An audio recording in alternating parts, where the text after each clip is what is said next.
पर प्रभावात् भूत्वा कृतिमतां श्रुतिमाचरामि तं सद्गुरुं सतत सर्व सुखं सदग्रं वंदे विमल बोधघनं विचित्रम्। आज हम सभी उपस्थित हुए हैं भारतीय गणतंत्र दिवस की 77वीं वर्षगांठ पर।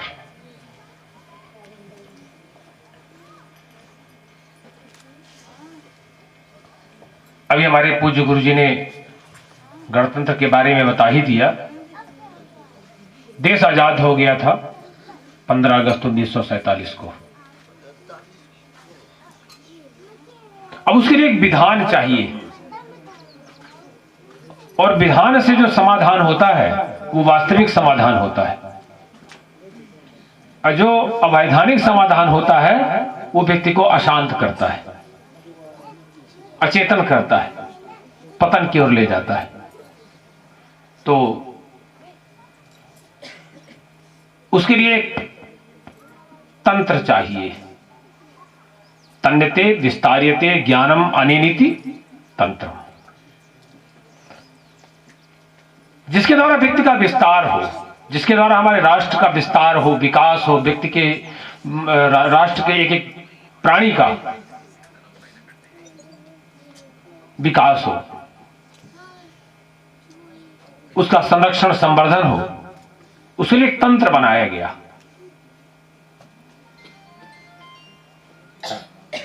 जो प्रजा के द्वारा ही निर्मित किया गया। जैसा कि सभी को मालूम है कि एक संविधान कमेटी बनाई गई, फिर ये हुआ, सभी को पूरा मालूम है।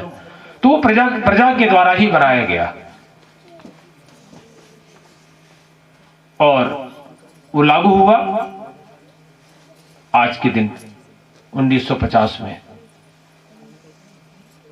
हम इस महापर्व को मना करके, राष्ट्रीय पर्व को मना करके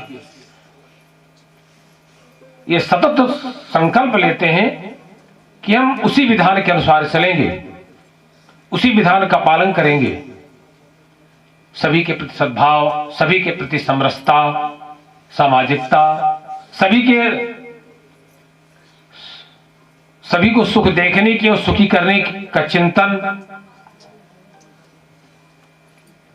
भारत के संविधान में जो मौलिक अधिकार दिए गए हैं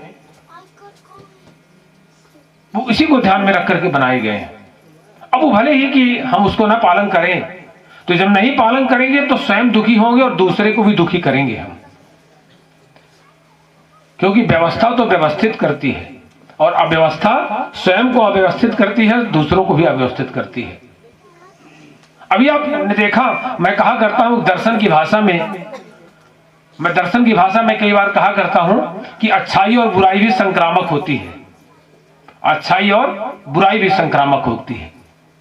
अभी आपने देखा नारद मोह का प्रसंग, एक बुराई नारद जी में आई, कितना बड़ा संक्रमण फैला, कितना बड़ा पूरा युग का युग लग गया। अरे भाई, तुम तो जानते थे ना। और एक बुराई आई, भगवान ने गीता में स्वयं कहा कि माया मेरे तरनते, कौन मेरी माया से पार हो सकता है? तो उन्होंने कहा जो मेरा भजन करते हैं। तुम्हें बढ़िया भजन का चकाचक मार्ग मिल गया था, तुम्हें भजन का मार्ग मिल गया था, और तुम जो है कहां लिपट गए? उसको छोड़ करके तुम्हें पता था कि इससे ये भजन ही एक ऐसा मार्ग है जिससे माया से मुक्ति पाई जा सकती है, लेकिन तुम उलझ गए और दूसरे को उलझा दिया। जब ये हमेशा ध्यान देने की बात है, वही व्यक्ति सुलझा सकता है जो स्वयं सुलझा हुआ होगा, और जो व्यक्ति स्वयं उलझा होगा वो दूसरे को उलझाता ही चला जाएगा। कभी उसके पास मत जाइए। जो व्यक्ति स्वयं उलझन में होगा वो आपको उलझाता चला जाएगा। कभी आप देख लीजिएगा, एक तो अच्छाई आई, एक तो पश्चाताप हुआ। अब नारद जी का ही प्रसंग हम देख लेते हैं, व्यवस्था का प्रजातंत्र की बात ले लेते हैं, तंत्र की बात ले लेते हैं। एक तो जो भारत के मौलिक संविधान है, मौलिक अधिकार है, उनको उनके अनुसार लेते हैं। एक तो नारद जी में पश्चाताप की अच्छाई आई, और जैसे ही अच्छाई आई तो एक तो जानते हो, उससे मैं कहता हूं कि अच्छाई और बुराई भी संक्रामक होती है, उससे एक अच्छाई भी मिल गई। क्या मिल गई? जब भगवान राम वन में है ना, तब नारद जी पहुंच जाते हैं। पश्चाताप चल रहा है, प्रायश्चित चल रहा है कि नहीं, मुझसे गलती हो गई। पहुंच जाते हैं कि महाराज आपने मुझको विवाह क्यों नहीं करने दिया। बोले इसीलिए तो नहीं तुमको विवाह करने दिया, बढ़िया भक्ति के मार्ग में चकाचक आनंद मना रहे थे, तुम कल कहते कि मेरे बच्चे हो गए उनके लिए घर बनवाओ, फिर कहते मेरे उनके नौकरी ढूंढो, फिर आप कहते कि उनके लिए मोटरसाइकिल दो, फिर कहते थे आप उनके लिए गाड़ी दे, नहीं क्या क्या आपकी इच्छाएं बढ़ती जाती, कहां से कहां पहुंच जाते नरक में आप। बढ़िया स्वर्ग में दुनिया पूज रही, दुनिया चरणोदक कह रही है, दुनिया आरती उतार रही है, और तुमने अरे कहां से कहां फंस जाते। तो देखिए एक अच्छाई, उसी प्रसंग से अच्छाई मिल गई। तो नारद जी ने कहा कि महाराज एक तुमको वरदान दे दीजिए। क्या? कहें कि एक ये वरदान दे दीजिए कि राम सकल नामन ते अधिका हो नाथ अग खगन बधिका। ये वरदान दे दीजिए कि भगवान के नाम तो बहुत होंगे सुमिरन करने के लिए, बहुत नाम लोग ले लेंगे, कोई राधे राधे कहेगा, कोई पता नहीं क्या क्या क्या क्या नए नए नाम आते रहेंगे लोग, लेकिन राम नाम जो है वो सभी नामों से अधिक हो, सभी राम नाम में सभी नामों से अधिक पावर हो, ये कम से कम वरदान दे दीजिए। और इतना पावर हो कि उसमें पाप